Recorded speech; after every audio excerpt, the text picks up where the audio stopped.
இன்றைக்கி நம்ம சுவையான கேரட் அல்வா செய்ய போகிறோம். அதுக்கு முதல்ல கழுவி வச்ச கேரட்டை நம்ம சீவிப்போம். இந்த இதால் தான் சீவ போகிறோம் நாங்கள்.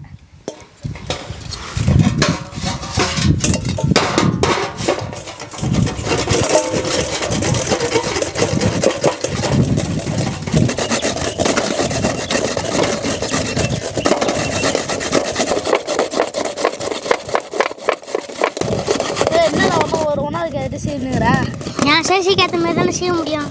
ரெண்டாவது கேரட்டு சீவுக்கு நம்பர் உண்டா அதிகமாக சீவுறது. நீனா சீவு நானே சீவுண்டா.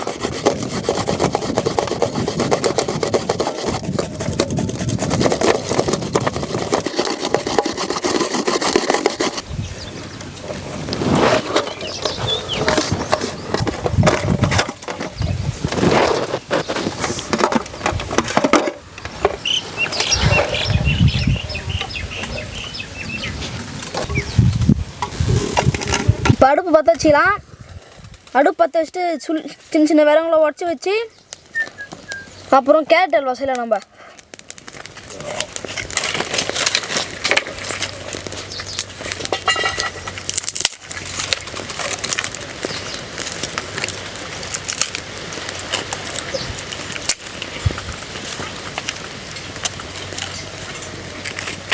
வட்டை அடுப்பில் வச்சுக்கலாம். தம்பி பால் எடுத்துனோடா. பாலை இதில் ஊற்றி காசிக்கலாம் முதல்ல.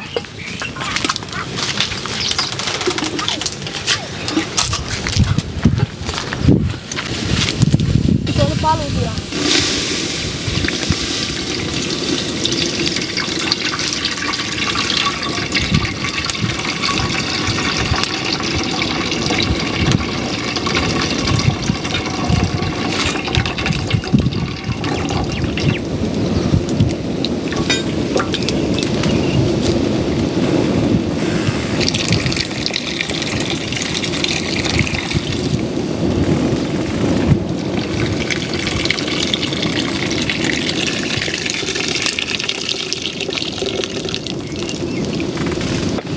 பால் பொங்கிட்டு இப்போ கேரட் எடுத்து போட்டுக்கலாம். தம்பி கேரட் எடுத்துனோடா.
தம்பி இதை போட்டுக்கிட்டா சக்கரை கொட்டியும்.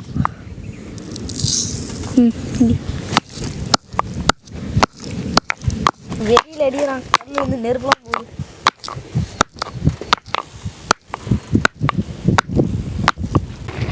கேரட் நல்லா வந்துட்டு தம்பி சக்கரை எடுத்துனோடா.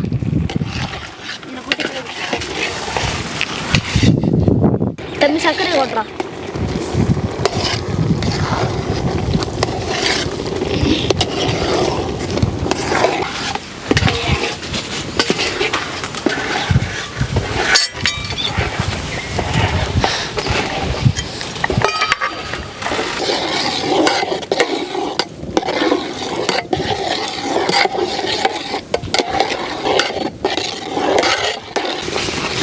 கேரட் அல்வா நல்லா வந்துடுறா. போய் ஏலக்காவும் முந்திரி ஏற்றுமாடா. தம்பி அப்படி நெய் ஏற்றுமாடா. என்ன போதும்.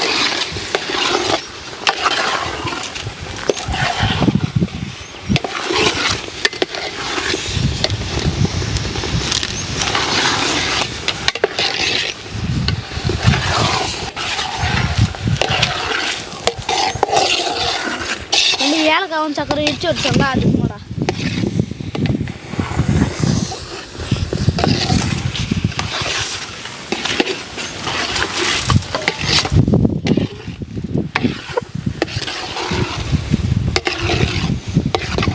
சுவையான கேரட் அல்வா ரெடி ஆகிடுச்சு. நம்ம பரிமாறி வைக்கலாம்.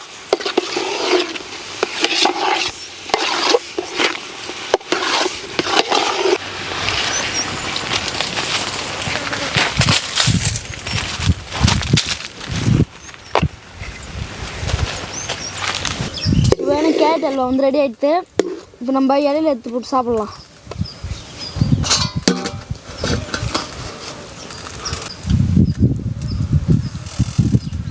சாப்பிட்றா தம்பி.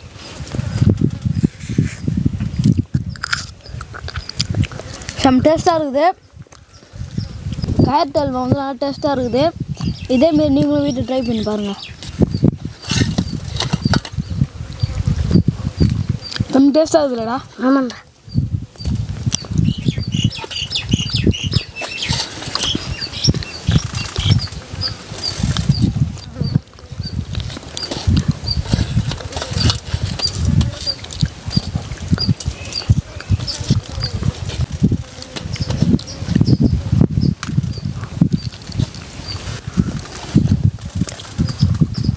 அடுத்த பதிவில் இன்னொரு டிஷ்ஷில் பார்க்கலாம். பாய். நாங்கள் வந்து அல்வா கொஞ்சம் அதிகமாக செஞ்சுக்கிறோம். இது இங்கே வேலை செய்கிறாங்க பக்கத்தில், அவங்களுக்கு தரப்போகிறோம்.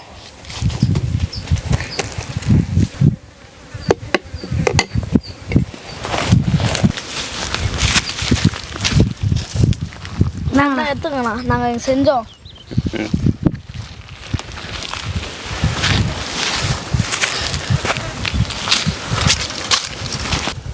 அண்ணா கேரட் அல்வா நல்லா இருக்குதாண்ணா? நல்லா இருக்குதுப்பா. நீங்களா செஞ்சீங்க? ஆமாம், சூப்பராக இருக்குதுப்பா. ரொம்ப சுவையாக இருக்குது. தேங்க்ஸ்ண்ணா.